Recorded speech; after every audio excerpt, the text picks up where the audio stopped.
Me acompañan en la mesa la vicepresidenta segunda Rosa María Ortiz y la expresidenta Daina Shelton. La comisión saluda a la digna representación del peticionario y al propio peticionario, así como a la digna delegación del ilustre Estado del Perú. Tiene el uso de la palabra la representación del peticionario por un espacio de 20 minutos. Muchas gracias. Señores honorables miembros de la Comisión Interamericana,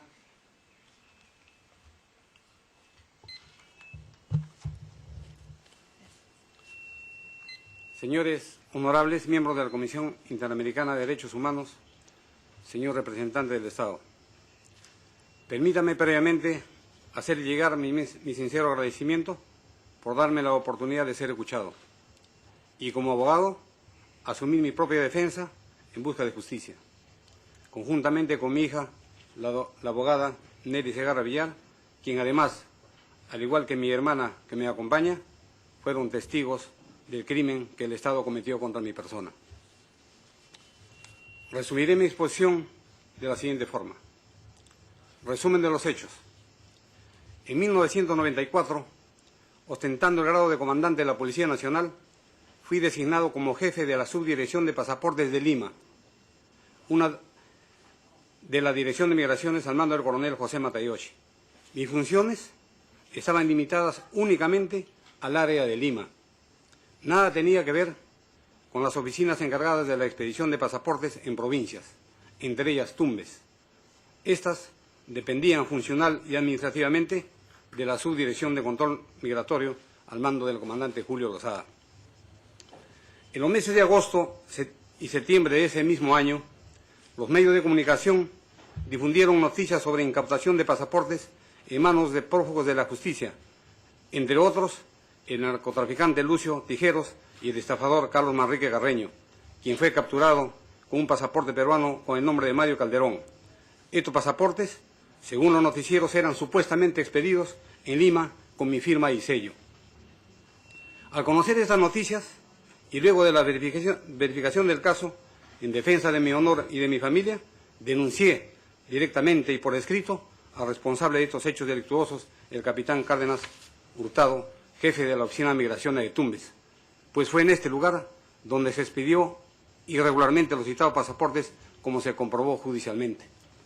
Mi denuncia la hice al director de Migraciones y al propio ministro del Interior, mediante los informes pidiendo una exhaustiva investigación. En efecto, el señor ministro ordenó la conformación de una comisión mixta para las investigaciones administrativas disciplinarias, la misma que concluyó con el informe número 02394 y derivado a la Policía de Investigaciones, a la Policía para las investigaciones respectivas. Ni antes, ni durante, ni después de mi denuncia, ni una autoridad se atrevió a denunciar o investigar los hechos que eran de público conocimiento.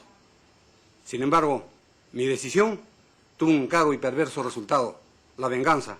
Fui convertido de denunciante a denunciado. Desarrollo del proceso judicial, del proceso policial y judicial.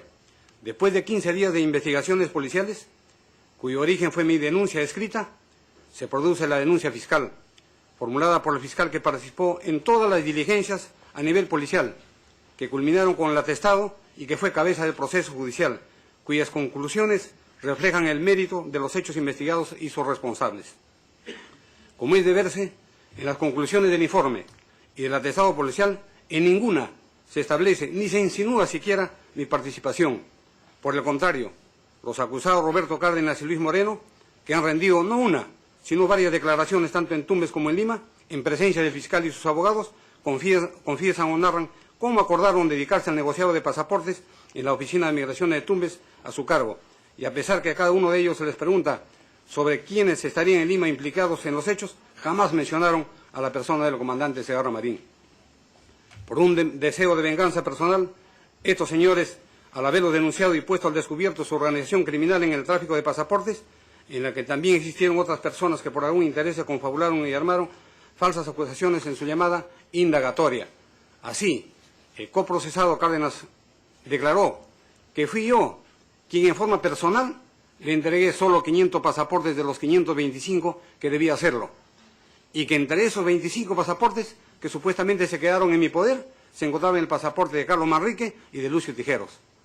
De este modo se salieron del escándalo periodístico para a partir de ese momento señalarme a mí como jefe de mafia.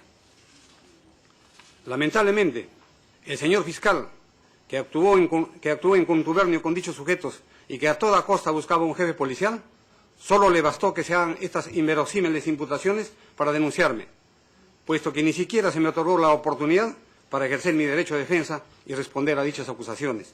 De haberme citado en este acto y de manera objetiva, las hubiese desvirtuado y así evitado una injusta y prolongada privación de mi libertad. De inmediato, dando por cierto estos cargos y sin darme la oportunidad de ser escuchado, la jueza, sin el debido análisis de lo actuado, los acoge y dicta auto aparatorio de instrucción con mandato de detención por los delitos de contra la administración de justicia, encubrimiento personal, contra la fe pública, falsificación de documentos y corrupción de funcionarios. De este modo, señores comisionados, es que injustamente fui privado de mi libertad personal por más de 8 meses y condenado por tales delitos. A pesar que en el curso de la investigación judicial se desvirtuaron plenamente los hechos incriminados, los magistrados de primera instancia emiten sus informes finales pronunciándose por mi responsabilidad penal.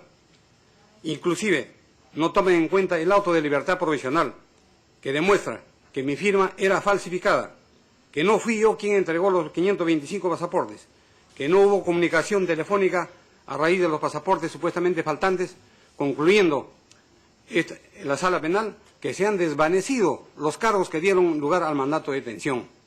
Señores comisionados, he sostenido desde el principio del proceso que jamás tuve algún tipo de contacto con el señor Cárdenas. Además, no podía tenerlo, pues no era su jefe inmediato. Él dependía administrativa y funcionalmente de la Subdirección de Control Migratorio de Lima y provincias. Como tal, él mismo lo confesó en nuestra confrontación y en el acto oral.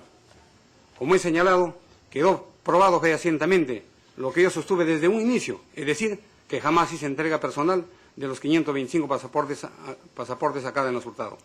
Igualmente, mediante el oficio respectivo, el coprocesado Cárdenas Hurtado da cuenta a su jefe inmediato de la expedición de los pasaportes correspondientes a Manrique y Tijeros.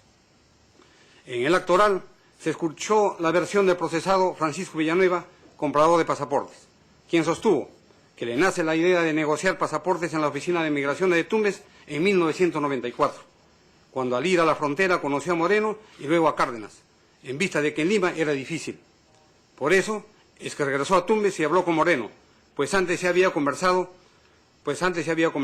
que él, Villanueva, le dijo que era posible dar pasaportes sin que concurran las personas formando expedientes. Esta versión, señores comisionados, comprueba que el negociado de pasaportes en la Oficina de Migración de Tumbes solo intervinieron los señores Cárdenas y Moreno. Análisis de la sentencia. La Sala Penal en su sentencia y el fiscal en su requisitorio oral determinan que el robo o la supuesta pérdida de los 25 pasaportes que ensayaron Cárdenas y Moreno fue un cuento, una historieta, un invento, y que ha quedado establecido que los justiciables Cárdenas Hurtado, Moreno Palacios y Moreno Coronel fueron quienes participaron. Se refiere a la entrega del pasaporte de Carlos Manrique.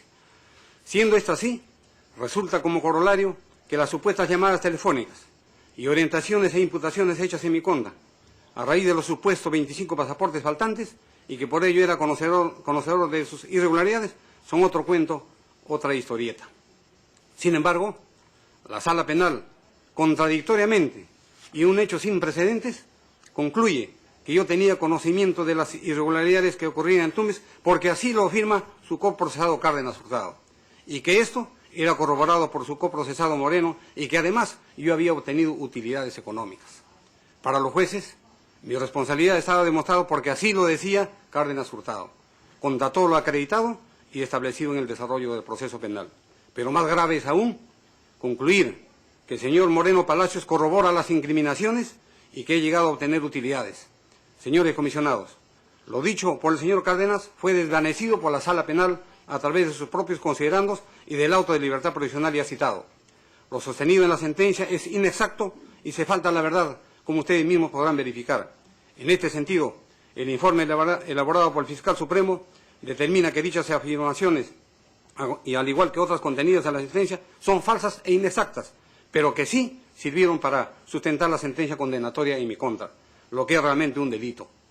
Creo conveniente, por ello, resaltar estos considerandos referidos al informe. Punto 3.1.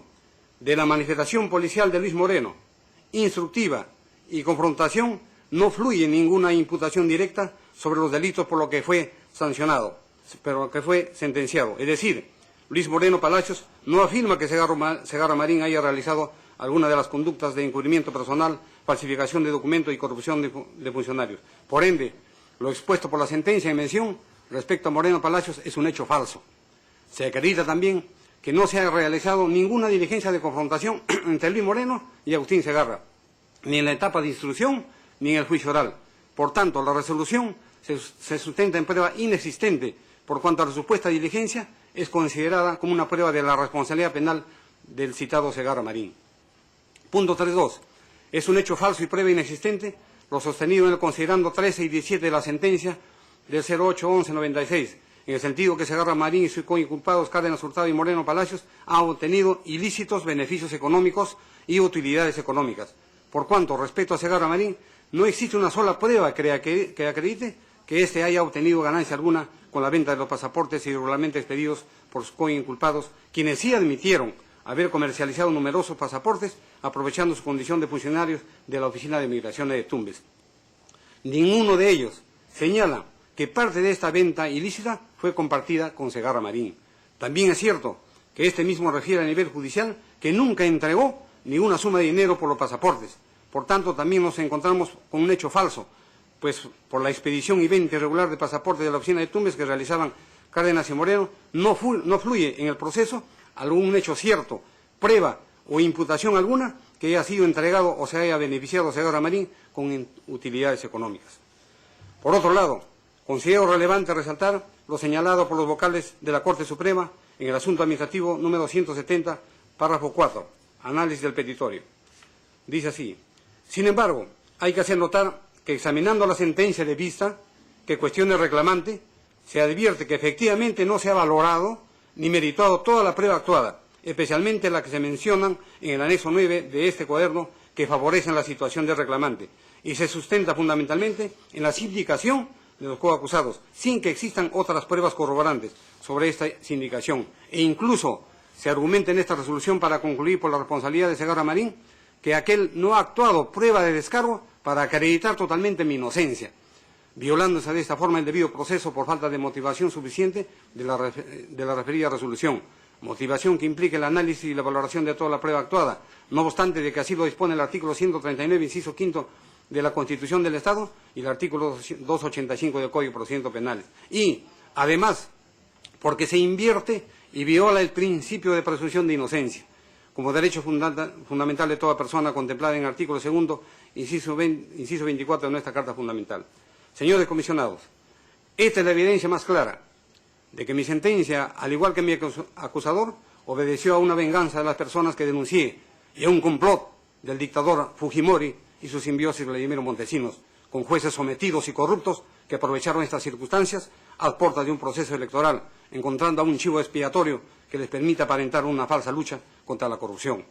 Ahora bien, señores comisionados, al igual que yo, se preguntarán, ¿por qué se tuvo que prolongar mi detención y sentenciarme condenatoriamente, a pesar de haber quedado demostrado de manera inobjetable mi inocencia? La respuesta se podría explicar por lo siguiente. Mi denuncia puso al descubierto una organización mafiosa dedicada al tráfico de pasaportes en la Oficina de Migraciones de Tumbes, por lo que la venganza era evidente, con la confabulación del fiscal y otras personas interesadas. La Dirección de Migraciones depende del Poder Ejecutivo. Por tanto, al ser afectada desprestigiaba al gobierno, pues su director era el coronel Matayoshi, nombrado por el presidente Fujimori y cuñado de un miembro prominente de la cúpula del dictador. En la época que sucedió el escándalo, 1994, el expresidente Fujimori se encontraba en campaña electoral para su reelección. Una de sus banderas fue la lucha contra la corrupción, y ya sabemos cómo terminó. La prensa sometida a él presionaba y pedía cárcel para los involucrados y la cabeza de un alto jefe policial de la Dirección de Migraciones, y no uno de menor rango. Sin embargo, El director de Migraciones, protegido de Fujimori, era intocable. Julio Lozada, jefe inmediato de Cárdenas, extrañamente fue excluido del proceso, al igual que Matayoshi, fuera protegido de Montesinos. Solo quedaba mi persona, y es aquí donde se armó esta treta para involucrar al más débil y sin protección, repito, como un chivo expiatorio. Para nadie es un secreto que el Poder Judicial de esa década fue el más corrupto y sometido al fujimontesinismo. Así, se elaboraban sentencias, se liberaban a criminales y se encarcelaban a inocentes, de acuerdo a los intereses del gobierno. Mi sentencia no sería, pues, la excepción.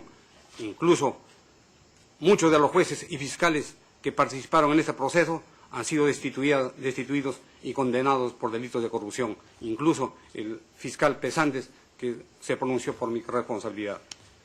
Caracterización de los hechos alegados y que han violado los artículos números 5, 7, 8, 24 y 25 de la Convención Americana en relación al punto 1 de este mismo instrumento. Referente a la privación de mi libertad.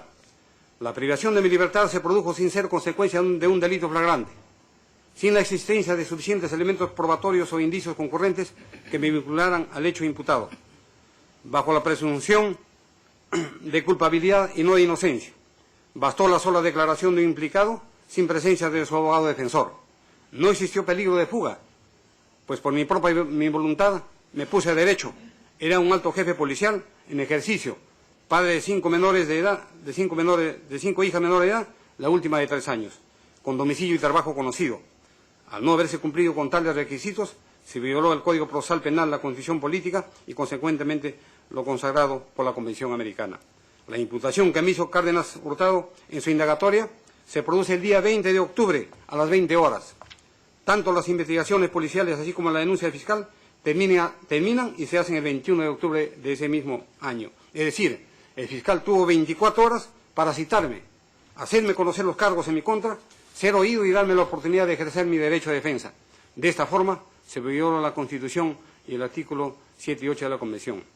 El fiscal asumió como prueba las indagatorias, sin la garantía de ley, que los vician de una invalidez absoluta y carecen de valor probatorio al recibirlo sin presencia de su abogado defensor, conforme a lo prescribe el artículo 72 del Código de Procedimientos Penales y el artículo 160, párrafo, inciso 2 del Código Procesal Penal. Además, los ocultó maliciosamente y no permitió ejercer mi derecho a la defensa, pues no recibí una comunicación previa y detallada de las imputaciones en mi contra. La denegatoria a mi solicitud de libertad provisional para prolongar mi detención por más de 8 meses fue ilegal y arbitraria. No existen pruebas o indicios que vinculen a los ilícitos que se me atribuían, peor aún que eludiría la acción de la justicia. La acción del Estado se fundó en una declaración desvirtuada desde el primer momento en que presenté mi instructiva, acompañada de las pruebas correspondientes, infringiendo el principio de presunción de inocencia y el derecho a la libertad contemplado en la Constitución y la Convención.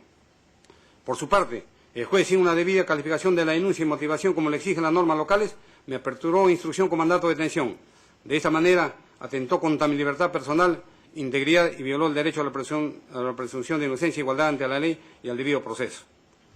Con el fin de asegurar la revisión sin demora de la legalidad de mi detención y protección de mi vida e integridad física, solicité en 2 oportunidades mi libertad provisional, la misma que debió darse de inmediato, pues debido a los hechos y pruebas aportadas, mi detención era injusta y arbitraria. Sin embargo, se negó la protección judicial que la ley a que se refiere el artículo 25 de la Convención Americana.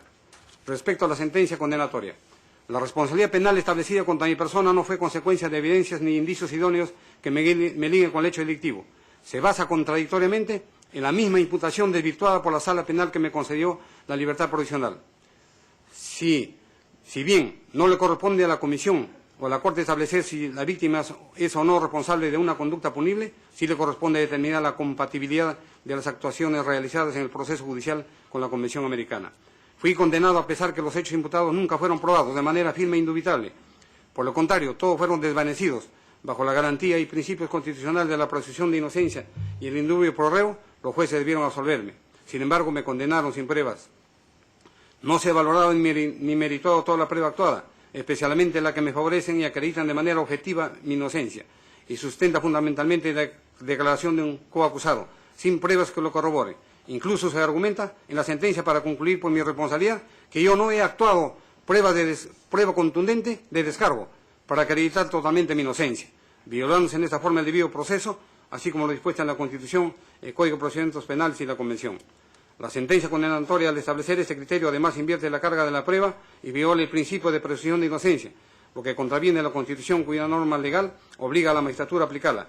Consecuentemente, se ha emitido una resolución contraviniendo la Convención Americana, pues el acusado no tiene que probar nada, a él le tienen que probar los cargos atribuidos.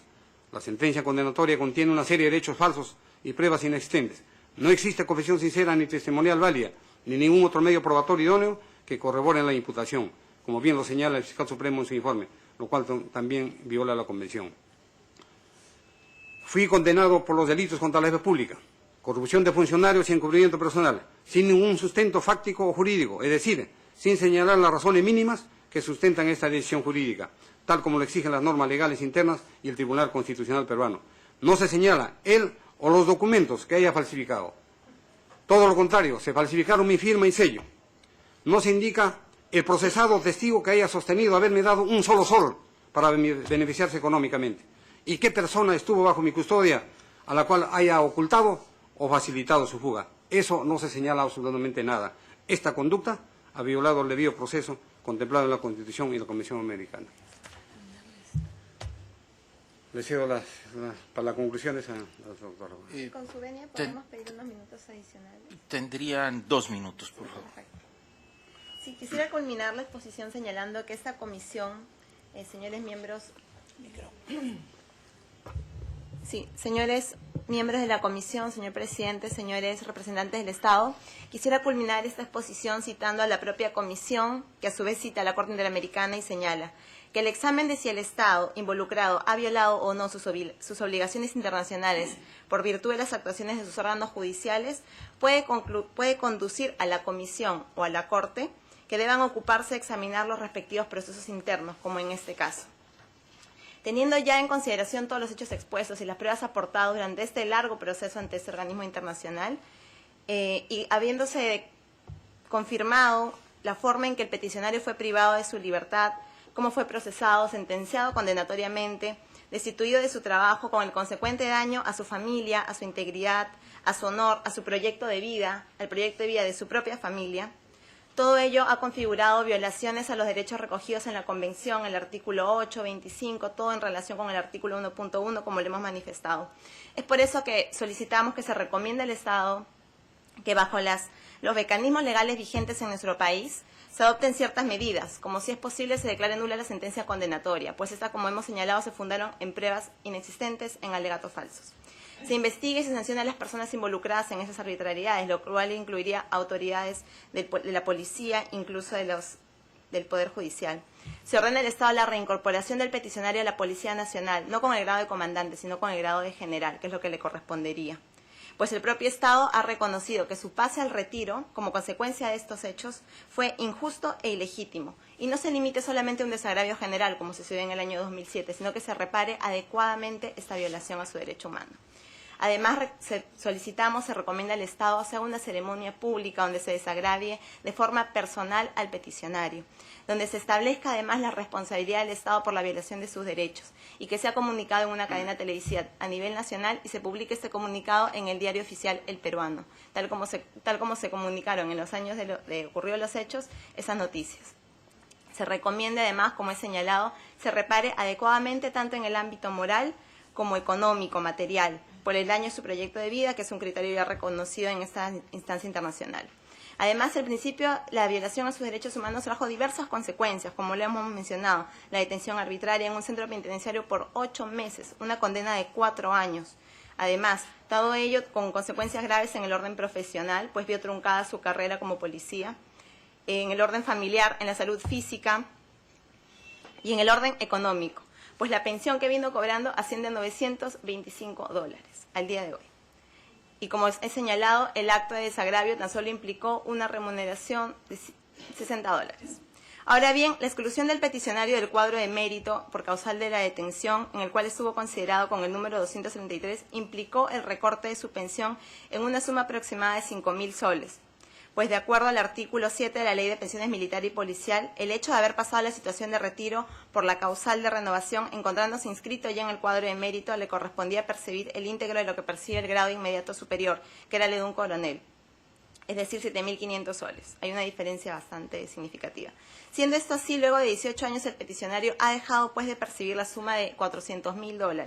Solicitamos por ello que la comisión solicite al Estado y le recomiende dejar sin efecto la resolución directoral que excluye al peticionario del cuadro de méritos y se nivele su pensión a la de un coronel en actividad conforme a la ley y se reembolse la citada suma. Es importante resaltar que a nivel interno el peticionario agotó todos los recursos para obtener estos resultados, sin embargo nunca fue positivo. Por los argumentos expuestos es que solicitamos, señores miembros de la comisión, se declare la responsabilidad internacional del Estado por la violación de los derechos humanos ya mencionados. Gracias al peticionario y a su representante por su presentación. Tiene el uso de la palabra la delegación del Estado por un espacio de 23 minutos.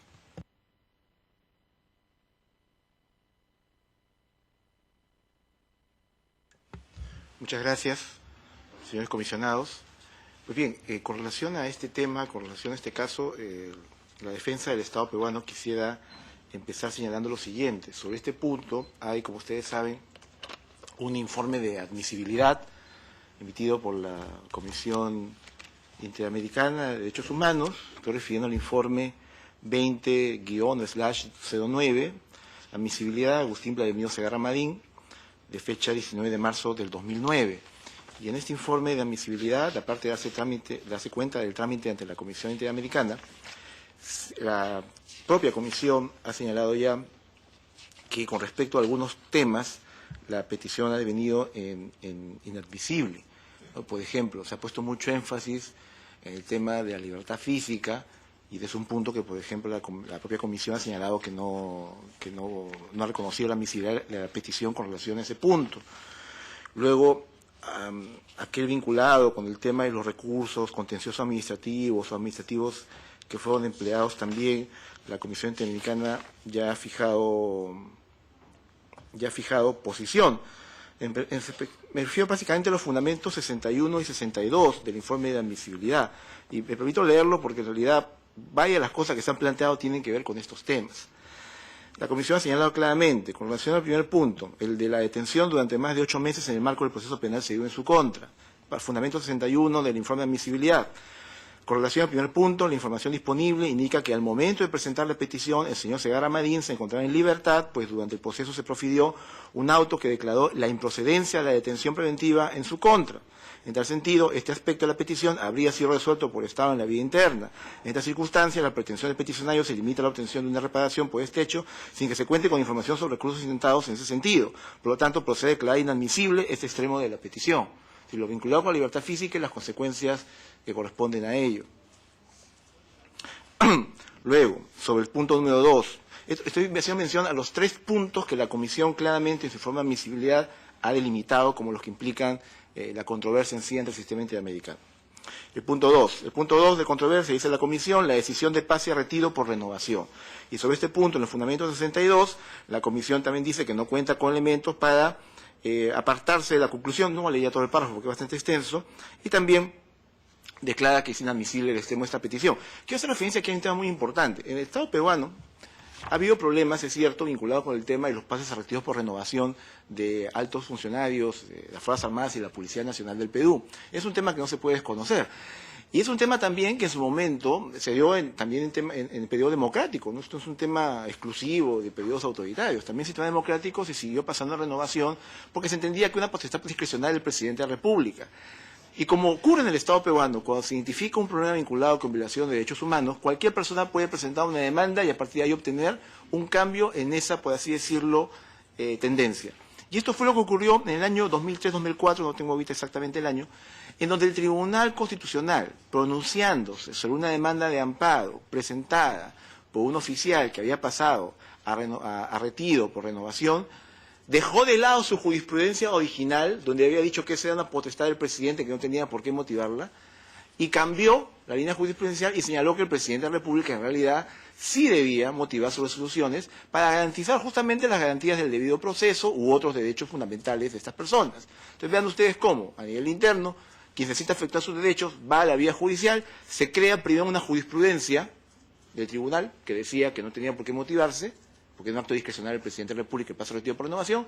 Luego se sigue intentando más procesos judiciales, el tribunal vuelve a analizar el tema e identifica, no, acabamos de hacer un cambio de jurisprudencia, porque en realidad el presidente de la República debería tener algunos parámetros para poder tomar este tipo de decisiones, a fin de garantizar el derecho, la garantía del debido proceso de los peticionarios. Y eso se comenzó a aplicar hacia adelante, en lo que se conoce la técnica de la aplicación hacia adelante de los cambios de jurisprudencia vinculante por parte del Tribunal Constitucional.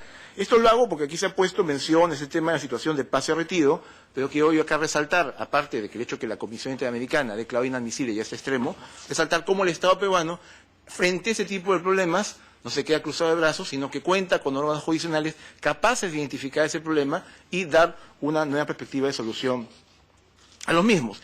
Cosa o tema que obviamente no se puede apreciar a partir de un caso individual. De ahí que esta audiencia tratemos de darle un enfoque un poquito más amplio. Y luego, el tercer punto, que ha sido delimitado por la Comisión en el fundamento 60 de su informe de admisibilidad como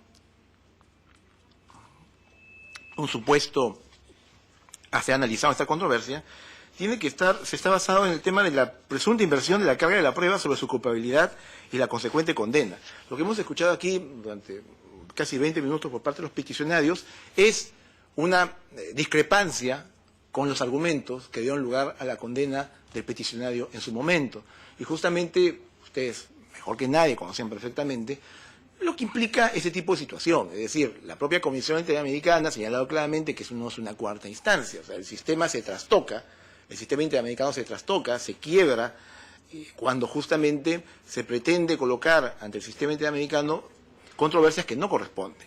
Con esto no estoy diciendo que en algunas oportunidades, en algunos casos de flagrante afectación, de manifiesta afectación, de incumplimiento evidente de obligaciones internacionales, puede haber un pronunciamiento del sistema interamericano con relación a un tema de una resolución judicial. Eso ha ocurrido, está en las sentencias, eso nadie lo va a negar. Pero en realidad, señor magistrado, no es el caso, porque ¿ustedes han escuchado algún argumento que aquí se plantea en función del cual puedan identificar una evidente afectación de una garantía del debido proceso reconocido en el artículo 825 de la Convención Americana sobre Derechos Humanos?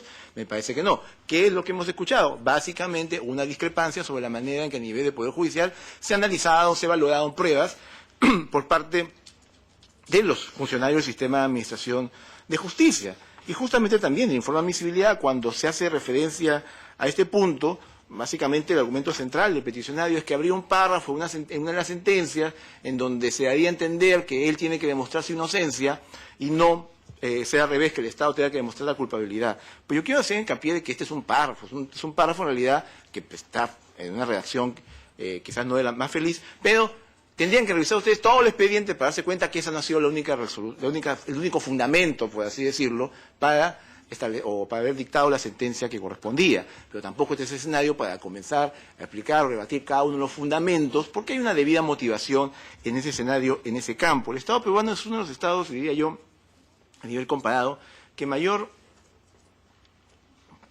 énfasis ha puesto en el tema de la debida motivación de resoluciones tanto administrativas, reconociendo un debido procedimiento administrativo como un derecho fundamental, eso no hay que olvidarlo, como jurisdiccionales.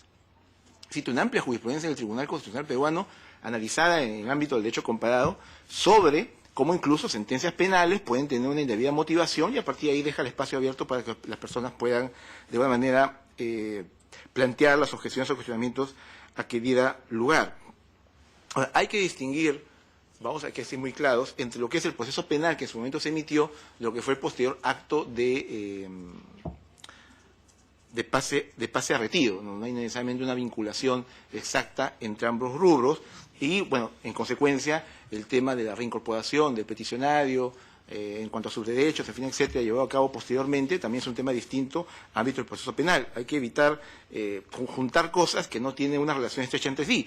Que el peticionario considere que en realidad había una confabulación en su contra, que quería todo el Estado hacerle daño, que en fin, son temas que no vamos a poder discutir jurídicamente en un ámbito como este. Entonces yo quería hacer esta breve precisión, porque en realidad para el Estado peruano este es un típico caso de varios, además, que están en la Comisión Interamericana de Derechos Humanos, en donde los peticionarios, y lo hemos podido escuchar en la presentación, no llegan a establecer claramente esta relación entre las garantías judiciales previstas en el artículo 8 o la protección judicial prevista en el artículo 25 de la Convención con hechos concretos por parte del Estado, sino que detrás de eso lo que se suele presentar, insisto, no solo en este caso sino en otro que tenemos en trámite, es una discrepancia de la forma en que las autoridades jurisdiccionales motivaron o argumentaron su posición, distinta de aquellos casos en donde se ha aplicado una norma manifiestamente contraria a los estándares internacionales, como es el caso de la ley de amnistía, por ejemplo, que ustedes conocen perfectamente y que llegó a la Corte Interamericana.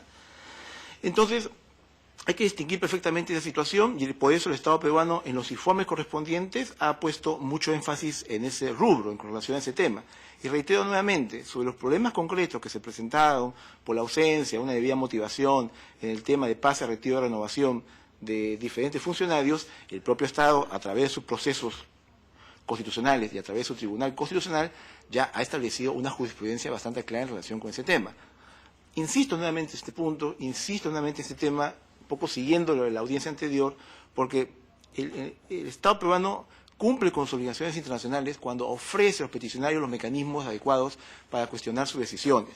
Ahora, hay situaciones, por ejemplo, recursos que se han presentado que han sido declarados inadmisibles o improcedentes porque se venció el plazo para presentar, por ejemplo, un cuestionamiento, creo, una resolución administrativa, o porque simplemente no se revisó, o porque no se escogió el mecanismo adecuado para poder impugnar. Tampoco estamos hablando de un Estado en el cual el marco normativo es tan poco claro o tan poco difuso como para que nadie sepa qué mecanismo emplear. El tema es que a veces, y eso ocurre, los litigantes simplemente se equivocan y plantean un recurso o un pedido ante una instancia que no corresponde, o fuera del plazo, o sin la debida argumentación. Acabamos de ver en la sesión anterior un tema tan sencillo como no juntar copia del documento nacional de identidad que ha dado lugar a inadmisibilidad, una demanda de inconstitucionalidad. Y es que eso también a veces ocurre. Y es por eso justamente que se declaran improcedentes o inadmisibles algunos pedidos. No porque el Estado tenga la voluntad de cercenar o eliminar o restringir arbitrariamente el derecho a la protección judicial de los derechos fundamentales de los peticionarios, en absoluto, sino porque simplemente no se cumplen con los presupuestos correspondientes para tal efecto. Y aquí no estoy siendo legalista ni formalista, sino que todos aquí sabemos perfectamente que para una adecuada defensa de los intereses, pues corresponde conocer los presupuestos para presentar una petición, una demanda, una denuncia, cumplir con los requisitos formales, etcétera. Y eso también es un poco lo que estamos viendo, me parece, si me permite este comentario, en esta audiencia, ¿no? Hemos escuchado básicamente argumentos orientados a refutar la posición o el punto de vista o los argumentos expuestos en sede penal. Y no es que en el Perú haya habido una sola instancia que se ha pronunciado sobre este tema, han habido diferentes instancias que se han pronunciado, ha habido los mecanismos respectivos de revisión, y nos parece que no se ha presentado ningún acto o ninguna omisión flagrante, evidentemente contraria a los estándares en materia de derechos humanos. Gracias al Procurador Supranacional por su presentación. Evidentemente tenemos muy en cuenta los petitorios formulados por el peticionario, especialmente su representante, así como los planteamientos que ha formulado la delegación del Estado, que serán ponderados en su oportunidad por el Pleno de la Comisión Interamericana. Por lo pronto es evidente, pues, que el análisis que haga en el presente caso la Comisión Interamericana está fijado también en el informe de admisibilidad, y el análisis será precisamente el que la compatibilidad o no de la sentencia condenatoria con lo establecido en la Convención Americana. Y en este sentido yo solicitaría al peticionario, sus representantes, que pudieran en su oportunidad, si no es necesario que lo expongan ahora, también puede ser por escrito, también evidentemente los planteamientos que desee formular el Estado. Pero yo pretendería que ampliaran sus argumentos relacionados en cuanto a los aspectos contradictorios que estiman que se han presentado entre la sentencia de 1999 con respecto a la sentencia de 1996 y particularmente cuáles fueron los aspectos fácticos que se llevaron en su caso, ¿verdad? Sin pronunciarme, estoy siguiendo la línea de argumentación por parte del peticionario, que llevaron a que en la sentencia de 1999 se considerara que se invirtió y violó el principio de presunción de inocencia, especificando a los aspectos fácticos adicionales que, según afirman, fueron considerados en esta última sentencia, a diferencia de lo relacionado en la sentencia 96, y cuáles son las razones por las cuales se estiman que la Sala Penal Suprema, cuando confirma la sentencia condenatoria, si tomaron en cuenta o no aspectos diferentes a los analizados en la sentencia de 96. Le consultaría, ¿no?, a la secretaria ejecutiva adjunta, Elizabeth Amy Merchet, por favor. Muchas gracias, señor presidente. Solo una pregunta, una consulta de seguimiento. Uno de los puntos en controversia en este caso tiene que ver precisamente con la carga de la prueba. Y la pregunta tiene que ver ahora o después por escrito con cuál fue la carga de prueba aplicable en ese entonces y qué significa en más detalle el párrafo de la sentencia que usted nos mencionó en cuanto a cómo la carga de prueba fue aplicada en el caso concreto. Muchas gracias. Gracias. Les cedería el uso de la palabra al peticionario y su representación por un espacio de 5 minutos. Muchas gracias, señor presidente. En primer lugar, quisiera hacer una breve alusión a lo expuesto por el representante del Estado. Yo no sé cómo puede considerar que un solo párrafo no implica nada. Este solo párrafo, señor presidente, señores comisionados, señor representante del Estado, ese solo párrafo fue suficiente para condenarme a 4 años. No sé si eso le parece poco.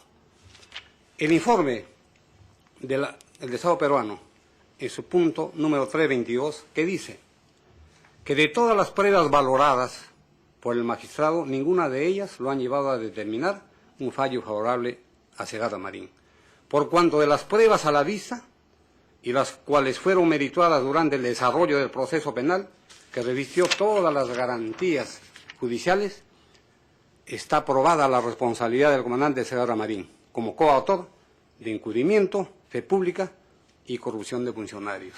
Yo le pregunto a usted, señor representante del Estado, señáleme, así como yo he señalado a la Comisión 36 pruebas instrumentales que demuestran mi inocencia, a pesar de no estar obligado.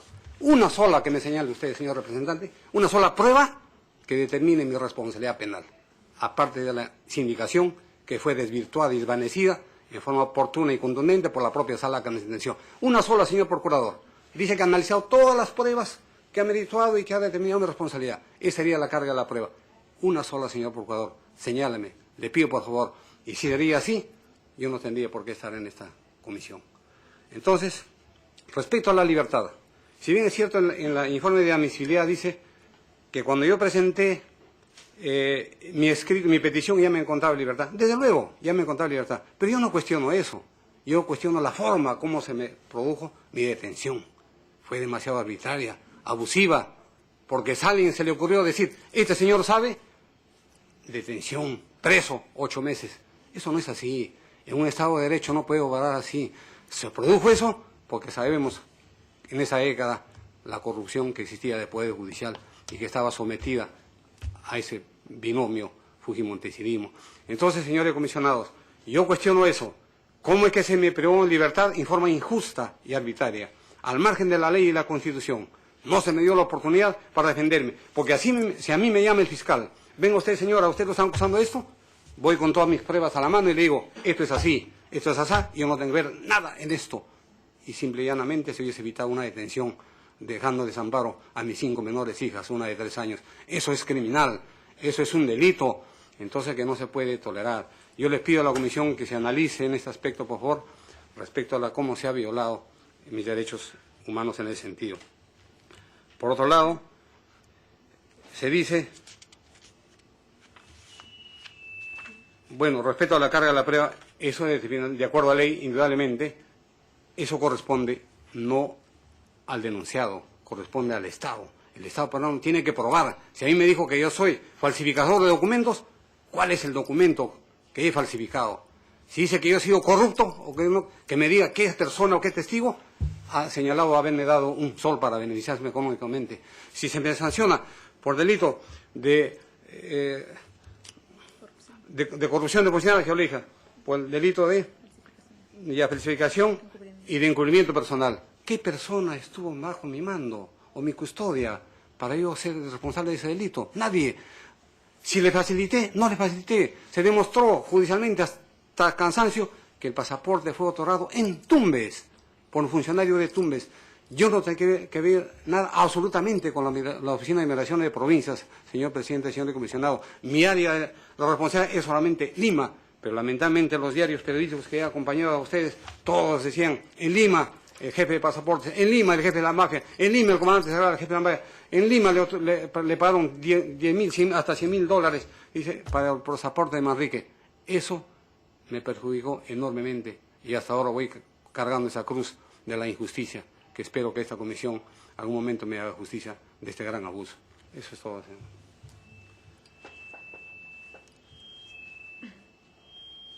Gracias nuevamente por su participación, peticionario. Tiene la palabra el Estado, la delegación del Estado. Sí, simplemente para señalar que tomo nota de la inquietud planteada por la Secretaría Ejecutiva Adjunta de la Comisión Interamericana para explicarle de alguna forma a través de un informe de la Honorable Comisión el sustento jurídico de la sentencia, que en realidad va a ser básicamente un resumen de la sentencia, en donde creo que va a quedar más o menos en claro los elementos o los criterios que fueron tomados por el Poder Judicial en aquel momento para establecer la sanción respectiva. Ello sin perjuicio de que de alguna forma la Comisión puede evaluar otros temas complementarios, pero sí invoco tanto el peticionario como sus miembros de la Comisión Interamericana que cuando se tengan ese tipo de controversias vinculadas con sentencias judiciales en el ámbito interno, se pueda definir claramente, ¿no? Definir claramente el ámbito de actuación del sistema interamericano. Eso es muy importante para dar garantía tanto a los peticionarios, porque muchos peticionarios pueden, por ejemplo, a partir de esta audiencia que es pública, considerar que entonces estamos ante el sistema interamericano para cuestionar cualquier sentencia judicial respecto a la cual se discrepe, que es un poco lo que hemos escuchado aquí. Y más bien, por parte del Estado hemos tratado de reconducir el escenario a un tema vinculado con el respeto a las garantías judiciales y estamos circunscribiendo el análisis entonces a evaluar qué significa este párrafo de la Corte Suprema y lo vamos a explicar tomando en consideración justamente los elementos que se tomaban en consideración para privar de libertad o sancionar a una persona. Entonces, hay que tener muy en claro esto para evitar nuevamente que al final se pueda tener una errada concepción de lo que implica el sistema interamericano y más bien fomentar lo que puede ser esta idea de la cuarta instancia, que como todos sabemos no corresponde, porque hoy en día justamente estamos en un proceso orientado a delimitar claramente lo que puede hacer la Comisión, no a debilitarla, sino a delimitar claramente lo que corresponde para que justamente sobre eso también esto se vea beneficiado con el tema de la carga procesal u otros rubros, en fin.